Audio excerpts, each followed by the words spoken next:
10 de la mañana, 42 minutos y damos inicio a la segunda edición de este segmento que hemos denominado RPM Dialoga. En esta ocasión estamos recibiendo al segundo candidato a intendente que ha pasado por este ciclo. Él es licenciado en turismo y es el candidato de Arriba Chubut.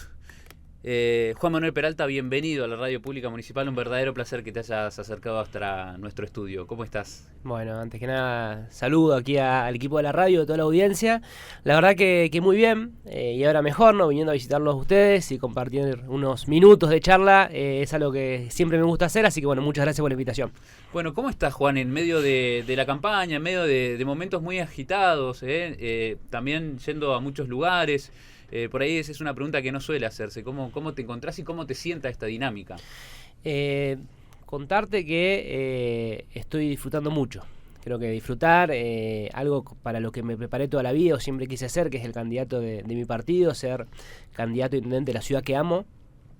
Es lo que hace mucho tiempo quería.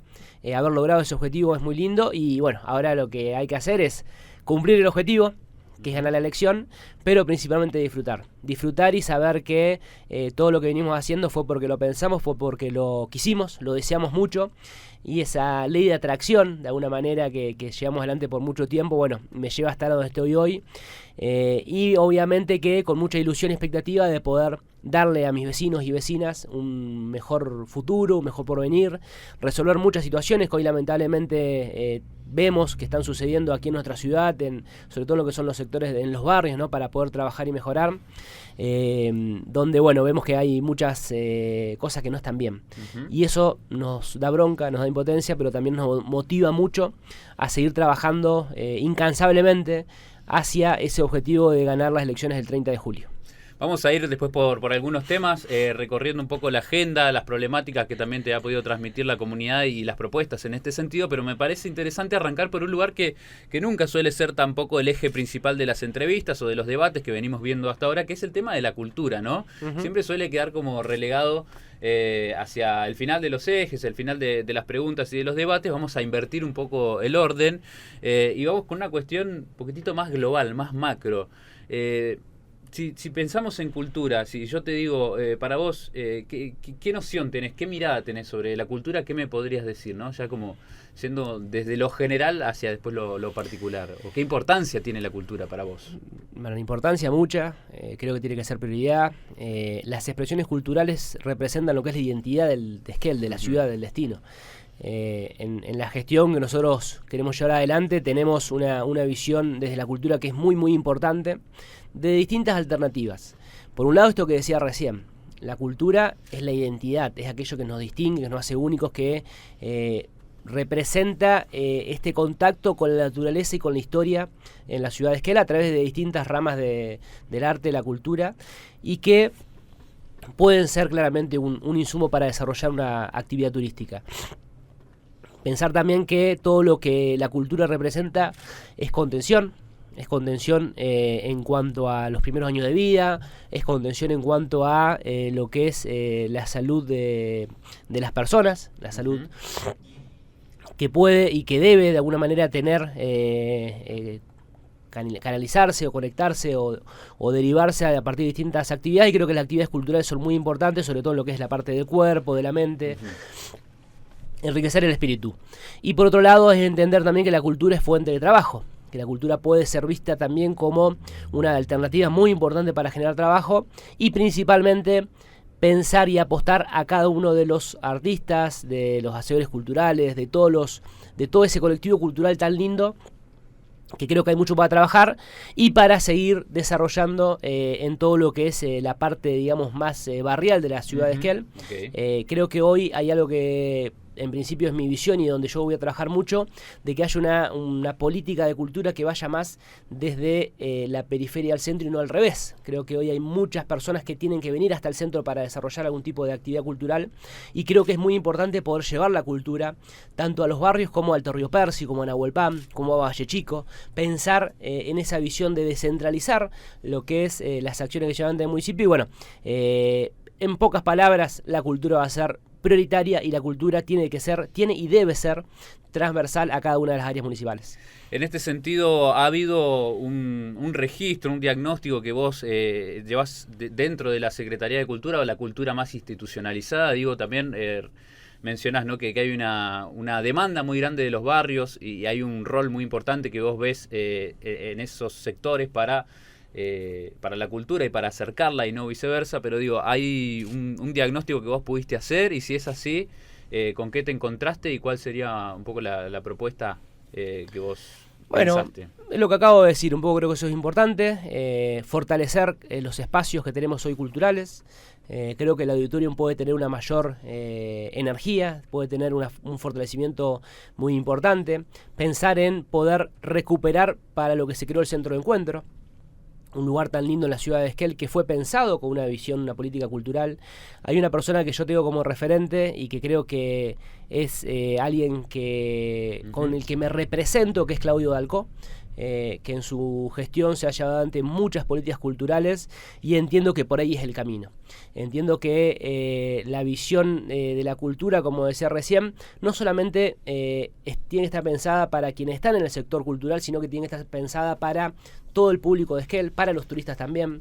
Vemos que hoy en día hay muchos colectivos colectivos culturales que se van manteniendo, pero por motu propio, y claramente que ese diagnóstico hay que trabajar, nos da que hay que trabajar mucho a partir de lo que son las actividades actuales, y principalmente esto, ¿no?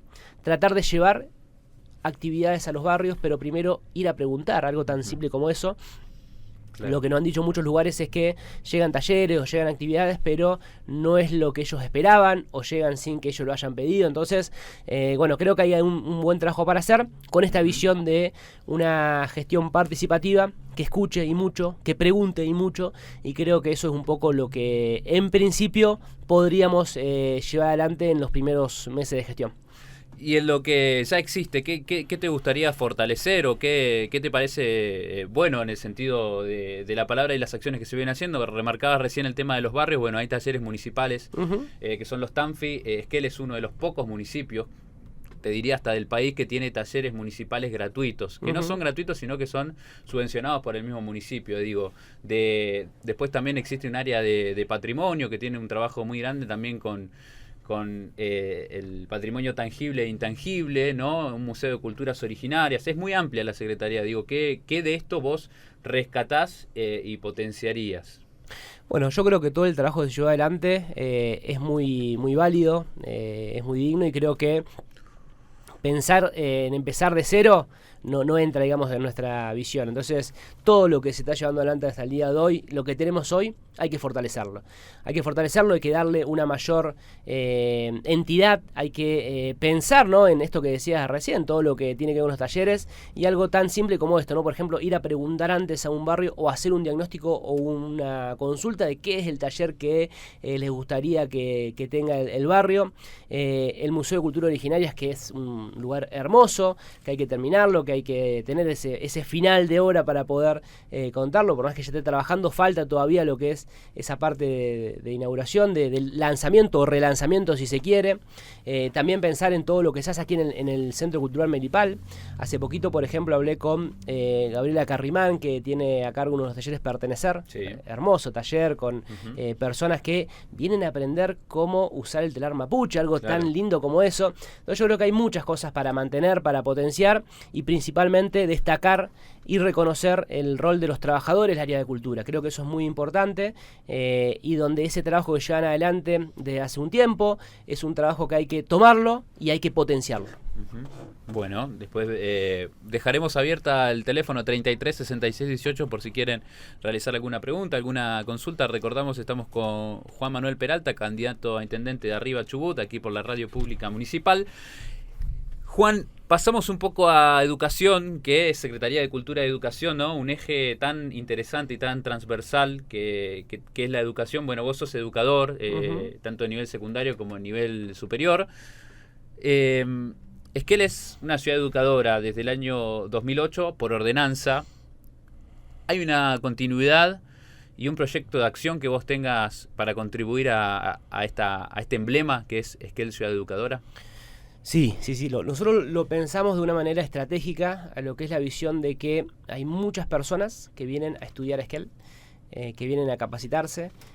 Tenemos el honor, y creo que eso hay que darle mucha fortaleza, de tener 2 universidades y tener 4 institutos de institutos superiores, ¿no? de formación, los llamados ISET, ¿no? que tenemos Claro. de distintos rubros.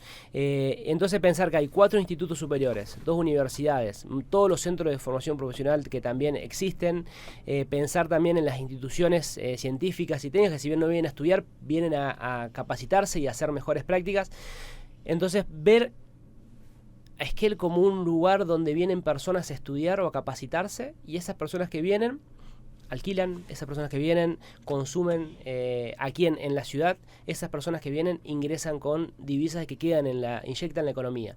Entonces creo que generar una visión de Esquel como ciudad educadora, y pensando obviamente que a un largo plazo de tener la infraestructura necesaria para poder recibir a esas personas, salvo 1 o 2 municipios, el resto de los municipios, por más que tenga intenciones, no ha concretado, por ejemplo, tener casas estudiantiles, ¿no? Por ejemplo, el municipio del Maitén tiene una casa que lo usan estudiantes que vienen de la localidad del Maitén a estudiar aquí. La casa estudiantil que funciona también en las afueras de la ciudad.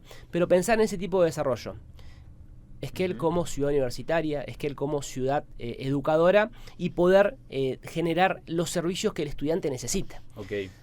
Así que claramente que sí, claramente que la vemos de esa manera, y me encanta que esto también es algo que creo que se trae, digamos, de lo que fue la gestión de Claudio Balcó, esta vinculación de cultura y educación. Creo que eso es clave, es una alianza estratégica de 2 visiones muy importantes, y donde la vamos a mantener, y donde tenemos herramientas como por ejemplo el Consejo Municipal de Educación, que hay que activarlo, sí, que hay que darle, digamos, la jerarquía que tiene, porque ahí en ese Consejo Municipal de Educación es donde salen las ideas, salen las soluciones a los problemas, y es donde hay que volcar todas las políticas públicas. Sí, estuvo en algún momento funcionando, tengo entendido, antes de que yo ingrese a esta área también a ser parte de la Secretaría.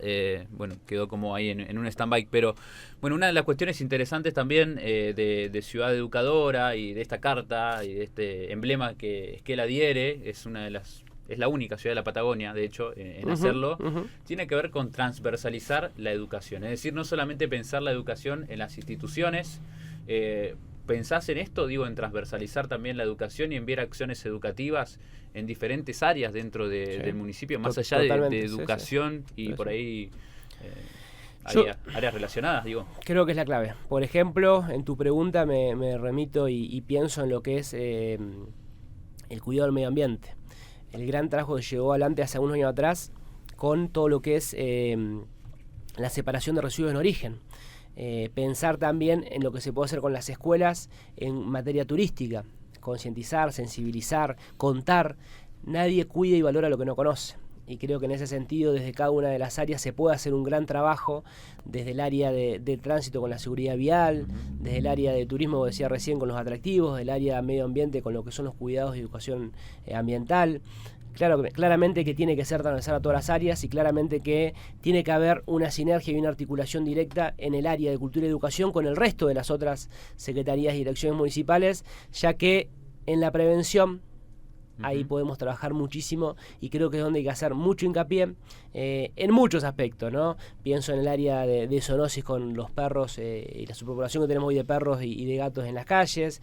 Pienso también en todo lo que se puede trabajar desde la ESI, ¿no? La educación sexual integral. Tengo también un montón de ideas respecto a todo lo que se puede abordar y trabajar pensando en todo lo que es el Esquel, la planificación de Esquel, hacia dónde debería apuntar, y que sea obviamente la comunidad, ya sea de las escuelas, ya sea quizás un poquito más grande, o las casas de cada uno de los esquelenses, puntos para poder llegar con mensajes de educación y que todo se trabaje a partir de esta secretaría. Ya que mencionás un poco el tema de ambiente, hago este hibridaje entre educación y ambiente, porque hay un tema que es bastante interesante, que tiene que ver con la planta de tratamiento de residuos. Vos, al igual que otros candidatos, visitaron la planta. Sí. ¿Cuál es la valoración que haces del modelo de gestión de residuos? Recién lo comentabas un poquitito, diste el pie, así que hago como extensiva la pregunta. ¿Cómo ves ese sistema de gestión de residuos y qué aportes harías? A ver, me dio mucha tristeza ver la planta como está hoy. La había recorrido en su momento, había visto cómo funcionaba. Según lo que me dicen, está mejor que hace 4 años, pero la verdad que ver ese panorama actual me dio mucha tristeza. El esfuerzo que se hace en casa, separando los residuos, muy poquito es lo que termina separándose. La mayor parte de esos residuos va a un relleno sanitario. Pensar que también estamos con lo que es la administración actual de la planta impactando muy fuerte sobre la comunidad de Nahuelpan. Estamos generando una dificultad en su vida cotidiana, ya sea a través del impacto en las napas, a través de la voladura de bolsa, o solamente el estrés que le genera a la comunidad de Nahuelpan tener que estar reclamando algo tan simple como, escúchennos, algo tan valioso como, por favor, tenemos algo para decir. Están tirando la basura a nuestra comunidad, por favor dennos por lo menos ese canal de diálogo para decirles lo que pensamos. Esa mala administración llevó hoy justamente a planteos totalmente radicales de pedir el traslado de la planta, pero claramente que lo que hay que hacer es trabajar en conjunto. Hay que pensar que se puede reducir mucho lo que es el material que llega a la planta, la posibilidad de planta de transferencia, de puntos limpios, la posibilidad de un trabajo articulado con el municipio de Trevelin y con la Intendencia del Parque Los Alerces. Pensar que esa cinta que lleva a la separación de los residuos a las 14 horas se apaga y se podría utilizar claramente un turno tarde generando puestos de trabajo, generando una visión cooperativista quizás, y donde el mismo material resultante puede hacer un ingreso muy importante para esas personas que trabajen en el turno tarde. Destacar el gran trabajo que hace tanto el trabajador de la recolección como el manejo de la planta, porque le ponen todo lo que pueden, pero claramente que al no estar bien administrada, al haber mucha burocracia, al haber incluso denuncias que están en la justicia por el impacto que se genera, bueno, eso hace que haya esa situación actual.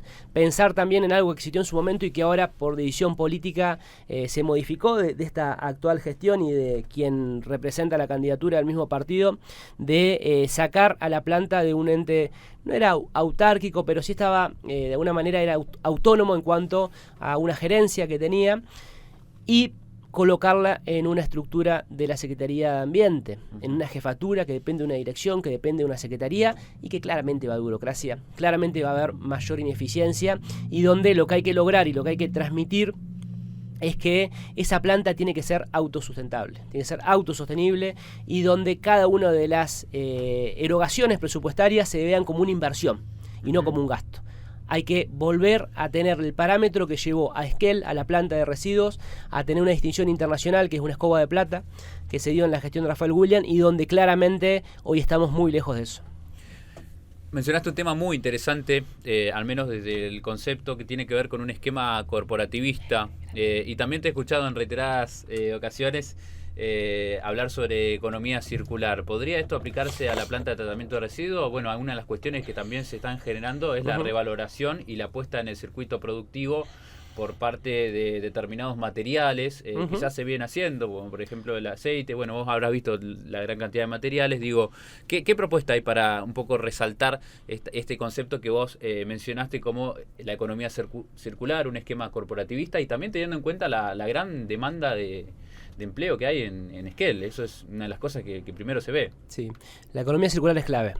Hace poquito, el día sábado de la semana pasada, estuvimos con Basurreando, una entidad que justamente trabaja en esta temática y donde se pueden hacer tantas cosas. Bueno, una de las cosas que perdimos también de la planta eran los emprendedores que utilizaban, ¿no?, el espacio para poder generar hongos de gírgolas, para poder generar también placas de plástico reciclado, para poder generar todo lo que es el pellets con lo que es la materia, el residuo verde.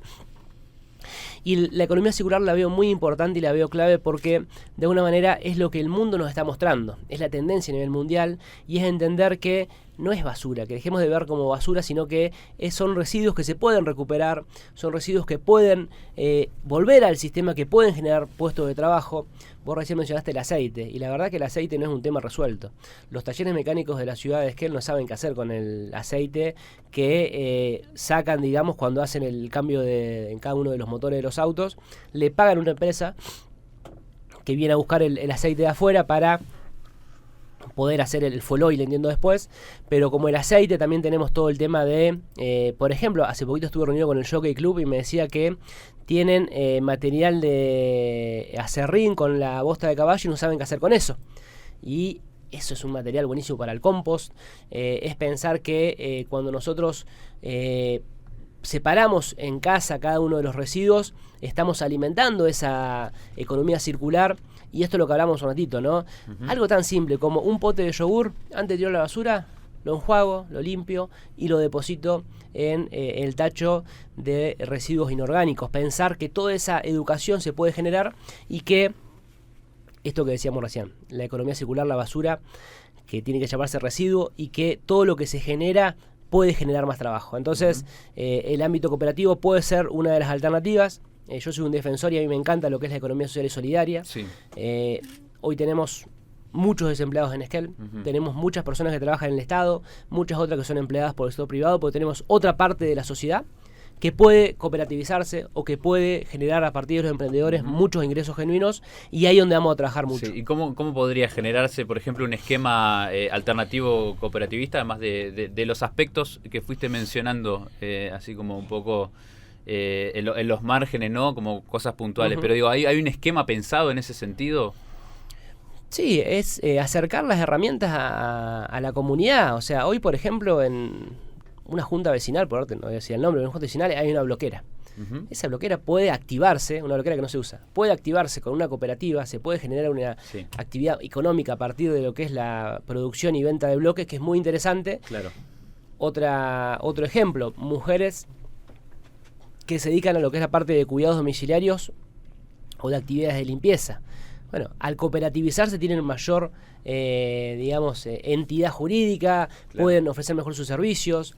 El Estado debe poder asesorar a cada uno de los grupos que quieran cooperativizarse, y hoy en día mientras más cooperativas haya mejor. Entonces creo que las cooperativas es esa visión, ¿no? De tener personas en el sector público, personas en el sector privado trabajando, y otro gran sector de la sociedad que puede claramente trabajar en la economía social y solidaria, con cooperativas, con mutuales también, y de la visión emprendedora. Por ejemplo, todas las ferias que hay en la ciudad de Esquel, ¿no? ¿Cómo se puede trabajar con eso? Y obviamente que la cooperativa da ese marco legal, esa entidad jurídica, con mayor respaldo para el crecimiento económico. ¿Esto sería de manera transversal o propondrías trabajar en áreas particulares, áreas estratégicas?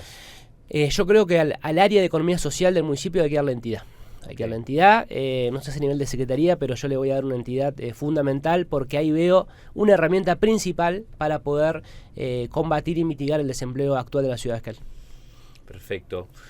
Bueno, tienen mucho que ver las preguntas que nos llegan en este sentido, ¿no? El trabajo. Bueno, el otro día en el debate de Caretas fue también una de las consultas más frecuentes por parte de quienes estuvieron votando, más de 200 personas, creo que hasta casi la mitad manifestó ese como el principal problema. Sí. Bueno, ni hablar de los problemas por ahí que refieren más a la urbanización, ¿no? Hoy tenemos, por ejemplo, el arroyo Esquel, que está esperando una obra de saneamiento, y que inclusive esto, además de vincular la estructura, la urbanización, el acceso y el derecho a la vivienda, no sé, podría hasta ser pensado en una perspectiva paisajística, turística. ¿Cómo ves este arroyo que tenemos y también la situación de la urbanización? Sí, nuevamente, es lamentable porque cuando se fueron generando los distintos proyectos que hoy en día encausan al arroyo, embellecen sus costas, habían otras etapas que se podían haber continuado y que por falta de gestión de la actual gestión no se llevaron adelante. Puntualmente había un Promeva que iba desde la avenida Perón a la calle 25 de Mayo, donde contemplaba todos estos aspectos. Y, ¿qué quiero decir? Necesitamos embellecer y encauzar el arroyo Esquel para que, como sucedió hace 2 semanas atrás, cuando llueve, porque hay días extraordinarios que también son 70 milímetros por día, quizás colapsa todo, difícil de mantener, pero tenemos que estar preparados para esos momentos. Entonces, por un lado es la visión hídrica, si se quiere, ¿no? La visión de encauzar el arroyo, pero por otro lado es la visión de volver a mirar al arroyo, dejar de darle la espalda, dejar de tirar basura, de tirar líquidos locales, pensar en que sea un espacio para ir a tomar mates, para que los chicos puedan estar ahí. ¿Por qué no pensar en un futuro de que se pueda hacer un uso recreativo del agua? Pensar en que cuando pasa un arroyo por una ciudad es algo hermoso. Tenemos que recuperarlo. Lamentablemente hoy no es una visión linda, es un problema en la mayor de las partes donde pasa el arroyo, y hay que darle una visión recreativa, turística, y hay que trabajar pensando que hay mucho financiamiento, principalmente internacional, que está en línea con esto. Va en esa línea, digo, la propuesta. Ya tenemos este problema, ¿no? Este desaprovechamiento, según lo que vos manifestás. Digo, ¿cuál sería el primer paso para buscar financiamiento, buscar obra? ¿Cuál sería la propuesta para ver, nosotros es algo que nos sale por naturalidad, porque es una de las características que tengo en mi perfil y el equipo que me acompaña también, de que es la capacidad de gestión. Lo que te decía recién. Sí. En 2015, cuando se sentó el actual intendente en el despacho, tenía un proyecto que era una de las etapas del Promeva, que solamente tenía que cerrarlo. No lo hizo y se perdió el financiamiento, y hoy en día nos perjudica a muchos esquelenses, principalmente a los que están en la costa del arroyo. La gestión creo que es fundamental, que es clave, y pensar y entender que una gestión que busque financiamiento internacional, en este caso a partir de lo que es el Banco Interamericano de Desarrollo, del BID, a partir de los Promeva, se pueda generar estos proyectos que ya están formulados. Claro, hay que actualizarlos, pasaron 8 años, pero con un diagnóstico, una actualización y una gestión de ir a buscar ese financiamiento, son los pasos para poder transformar esa realidad y recuperar ese arroyo y darle esa vida tan importante desde lo que es la calidad de vida. Tengo algunas preguntas, las voy a leer a continuación, sí, si me permitís, pero me gustaría retomar un tema que también quedó, que lo enunciaste recién, que tiene que ver con bueno, la comunidad Nahuelpan, y esto también es una ausencia a veces desde los discursos o desde los mismos planteos. ¿Cuál es el posicionamiento en torno a la comunidad, Nahuelpan particularmente, pero frente a los pueblos originarios? Digo, ¿hay un posicionamiento, hay una interpelación? ¿Está el registro en cuanto a propuestas también de los pueblos originarios? Sí, claro. No solamente hay un registro de propuestas, sino que hay una experiencia de trabajo. Yo del año 2014 que trabajo en Nahuelpan, que conozco a la comunidad, conozco a los actores. He tenido el honor de acompañar a un grupo de turismo rural comunitario que hoy en día se integran en la feria Tocón Topayín. He tenido la oportunidad de hablar con muchos mayores que me han transmitido sus saberes, su visión. He tenido la posibilidad de pasar tardes y jornadas enteras en Nahuelpan, entendiendo cuál es la visión y cuáles son todas aquellas deudas que tenemos como municipio de Esquel frente a esta comunidad. Una comunidad muy rica en cultura, en historia, una comunidad muy castigada, no solamente con el desalojo del 37, sino que lo que pasó después, ya que hoy en día vemos que no se resolvió. Muchas de las cosas están inconclusas. Si bien se le devuelve parte de lo que se le había sacado en el 37, que son 7.500 hectáreas, aún hay mucho trabajo por hacer. Hay que resignificar, hay que poner en conocimiento esto que hablamos hoy en cuanto a lo que es la educación y la cultura. Por ejemplo, Francisco Nahuelpan, que fue el creador de la comunidad Nahuelpan, más o menos por 1890.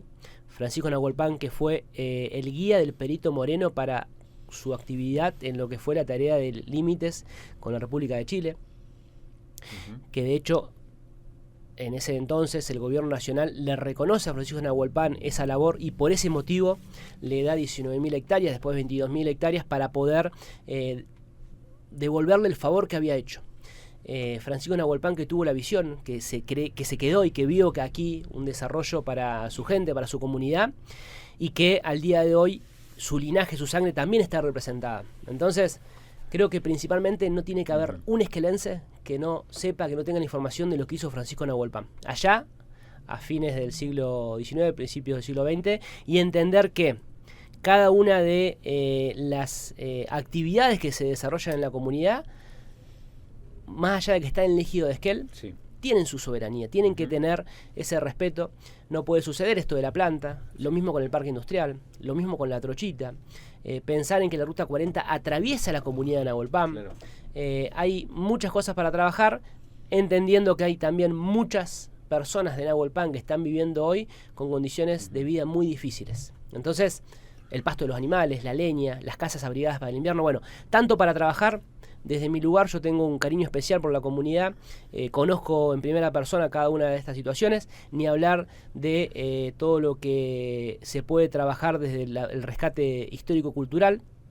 Entonces yo creo que hay un gran trabajo para hacer y hay un gran trabajo que tiene que ser sí o sí a partir de lo que las personas que hoy en día están en la comunidad de Huelpán necesitan y requieren que el Estado municipal acompañe. O sea que hay una gestión y una visión partiendo desde el diálogo con las comunidades de pueblos originarios, digo, no solo en Nahuelpan, sino también las que están radicadas alrededor. Bueno, en caso, si mal no recuerdo, el lago Rosario también has como gestionado un proyecto turístico a partir de la comunidad y de los pobladores. Sí, en Sierra Colorada, el lago Rosario, que están hermanadas en la historia, porque las personas que fueron desalojadas en el 37 de Nahuelpan, a través de lo que fue el Valle del Río Corinto, llegaron al lago Rosario, llegaron a Sierra Colorada. Las personas que fueron desalojadas, algunas de ellas, otras se fueron para el lado de la estepa, pero algunas de ellas ocuparon lo que hoy es el barrio Ceferino, lo que es el barrio Don Bosco. Entonces, hay mucho trabajo por hacer. Y el orgullo que tenemos que tener de tener una comunidad de pueblos originarios en nuestro ejido, y el orgullo que tenemos que tener de poder trabajar en conjunto, y que eso claramente, si hay una visión de poder avanzar, como la hay en muchos de los que conozco, de las personas que conozco, avanzar con una actividad turística como estamos haciendo en el caso de Sierra Colorada. Hoy en Sierra están yendo muchos turistas de todo el mundo. Hoy en Sierra hay jóvenes que se quedan en su lugar apostando al turismo y poniendo al servicio del turista la valoración de lo que es la historia de la cultura, de todo lo que sucedió tanto en Sierra como en la región. Entonces el turismo es una gran herramienta, hay mucho para mostrar y principalmente es una oportunidad de trabajo, es una herramienta para evitar que los jóvenes se vayan, para empoderar a las mujeres y para darle ese valor que tiene la rica historia, cultura mapuche tehuelche del lugar. Juan Manuel Peralta con nosotros en esta edición de RPM Dialoga. Estamos sacando jugo, Juan. Gracias por el tiempo, por pero bueno, queremos que la audiencia participe y que también tenga la posibilidad de hacer llegar la pregunta. Creo que es parte también del rol de los medios públicos de comunicación. Una consulta para el candidato Peralta. ¿Qué proyectos tiene para mejorar la avenida desde el cruce a de Laguna La Zeta hasta lo alto del barrio Borques? En época de lluvia es imposible pasar por las grietas que dejan las mismas. El comentario de un vecino, de un oyente de la radio. En principio terminar la fontana, que le quedó una mano y falta la otra mano para terminar. A mí me encantan los adoquines, me gustan cómo quedan, tanto en Borques, en Estación, como en Don Bosco. Todo lo que es el barrio de La Esperanza, también del otro lugar de la ciudad de Esquel, hay que hacer mucho trabajo con lo que es el control del drenaje. Yo lo que veo es que más allá de la máquina que enripia, más allá de la máquina que repasa las calles ahora en el invierno, lo que hay que hacer es entender la naturaleza. Hay que entender que si el agua baja por un lugar hay que controlar ese drenaje, sacarlo de la calle, porque eso después genera las carcas, genera las zanjas, genera los pozos. Entonces lo que hay que hacer es entender cómo funciona el sistema de drenaje, canalizarlo hacia sectores que no sean después destructivos hacia las arterias y las calles, y en los lugares donde se puede, adoquinar, que creo que eso es una alternativa muy linda que también genera trabajo, nuevamente lo que es el trabajo cooperativo. Pero lo que hay que generar es eso, es darle una mayor, una visión de planificación, ¿no? Pero es entender que el agua tiene que bajar por algún lado. Lo que tenemos que pensar de manera estratégica e inteligente es que ese agua no baje por el medio de una calle, claro. Porque ahí es donde se genera el conflicto. Sí. ¿Hay algún tiempo previsto, alguna proyección en torno al adoquinamiento, al asfaltado de calles que vos mencionás? Digo, ¿se puede cuantificar también cuál puede ser la acción en tiempo y también en concurrencia, en espacio, digo, para estos barrios que por ejemplo tienen estas problemáticas, y otras ciudades de Esquel y otras calles también que están en la misma? Yo creo que es muy importante poder ver municipios que tienen su propia independencia, ¿no? En lo que es tanto hormigonar, como lo que es el adoquinar las calles. Teniendo, por ejemplo, en el municipio de Sarmiento, hay un indicador que es objetivo porque es lo que sucede. Sí. Teniendo su propia máquina de hormigón, avanzan 4 cuadras por mes. Pensar que el adoquinado también genera esa capacidad si está bien utilizado, ¿no? Entonces yo creo que un número máximo puede ser ese, obviamente después por la veda invernal, por lo que fuera. Yo me conformo con que avancemos, no importa cuánto, no importa si es una, si es media, si son 2, si son 5, son 10 cuadras, pero lo importante es movilizar nuevamente a la obra pública, porque eso genera trabajo, eso genera que se vayan cumpliendo objetivos. Y lamentablemente la figura que hoy existe, que si bien quizás hay que mantenerla, que esta figura del consorcio, expone mucho a los vecinos con las empresas, expone a los vecinos contra los vecinos. Es algo que veo que por ahí es una cuestión que el municipio se desliga y donde claramente hay que trabajar. Y tener hoy en día una soberanía con una planta de hormigón, con una planta de adoquines, que hay plantas de adoquines, que hay fábricas de adoquines que se pueden, digamos, tomar. Bueno, creo que fundamentalmente es eso, ¿no? Que el municipio se haga cargo de las cuadras que hay que terminar de asfaltar, de poner adoquines, porque ahí es muy importante. Después, obviamente, seguir haciendo gestiones con Nación para lo que es la ruta Alto Río Percy, lo que es mejorar la ruta a Trevelin, todo lo que es la ruta 40. Bueno, hay muchas aristas, pero lo importante es eso, es gestionar, es entender, es planificar y avanzar.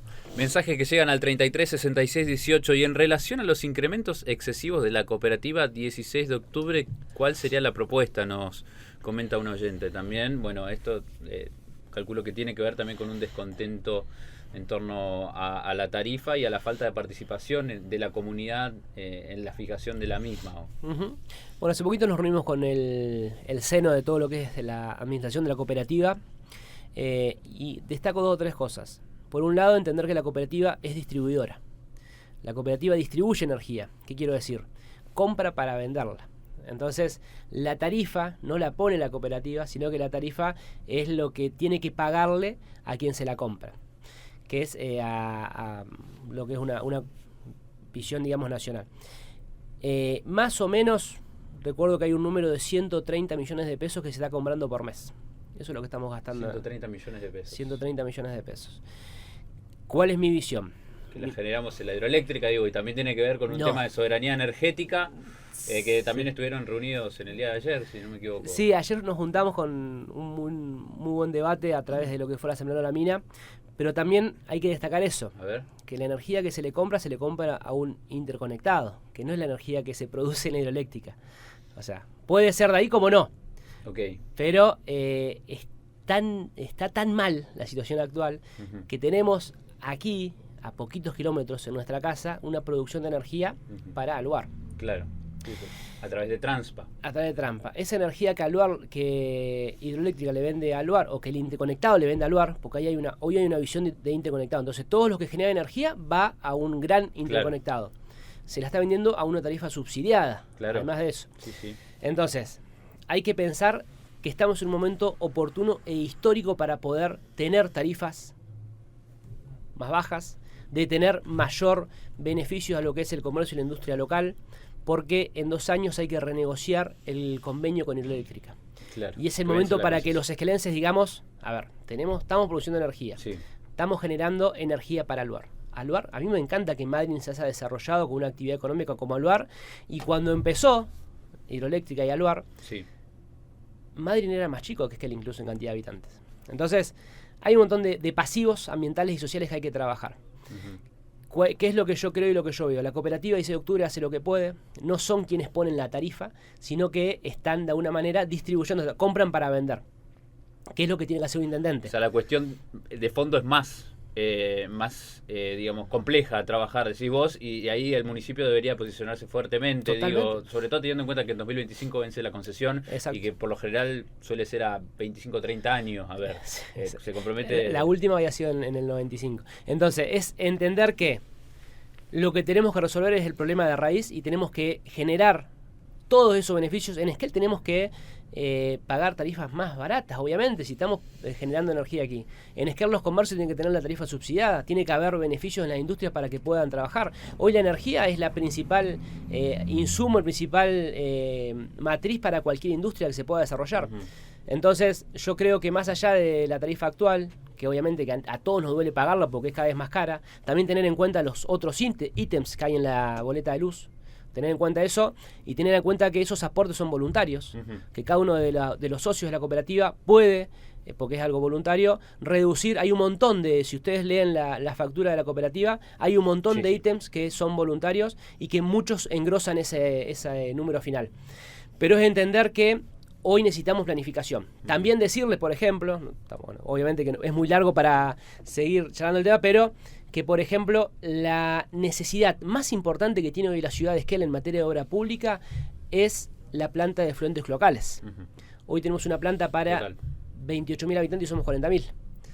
Entonces, tenemos un gran trabajo por hacer, pero lo importante es que haya un intendente que planifique, que entienda la situación, que entienda la realidad y que en base a eso pueda desarrollar un plan en beneficio de todos los vecinos y vecinas de Esquel. Juan, te hago las últimas dos muy rápidamente. Sabemos que la agenda es compleja y que también es muy movida. La principal tiene que ver con este medio, con la radio pública municipal, donde estamos. Era imposible no preguntarte algo relacionado con esto que venimos haciendo y venimos trabajando. ¿Qué mirada tenés sobre los medios públicos y si tenés propuesta para esta radio en particular?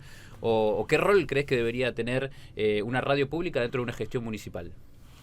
Me encanta la radio pública municipal. De hecho, me gusta mucho también lo que es la FM del Valle entre Belín. Poder ver que es una herramienta fundamental, indispensable de la comunicación del municipio para con la comunidad. Trabajaría mucho con las escuelas, trabajaría mucho con cada una de las áreas de gobierno que necesariamente tengan que tener la visión de venir a hablar a la radio municipal para contar cuáles son las acciones que se van adelante, que sea una gran herramienta también para comunicar distintas decisiones que se vayan tomando. Creo que es muy importante, hay que darle entidad. Obviamente que las radios privadas, por decirlo de una manera, son fundamentales y tienen que seguir existiendo y creciendo, tienen que seguir creciendo todo el sector de comunicación. Pero tener una radio municipal, creo que hay que sacarle más de jugo. Creo que hoy en día no está utilizada como debería serlo. Bueno, vamos a dejarlo ahí. Otra cosa muy importante, y ya prometo que liberamos, tiene que ver con trabajadores y trabajadoras del municipio. Bueno, hay gran parte de los trabajadores que está en condiciones laborales que rozan y están en la informalidad, digámoslo así, ¿no? Contratadas.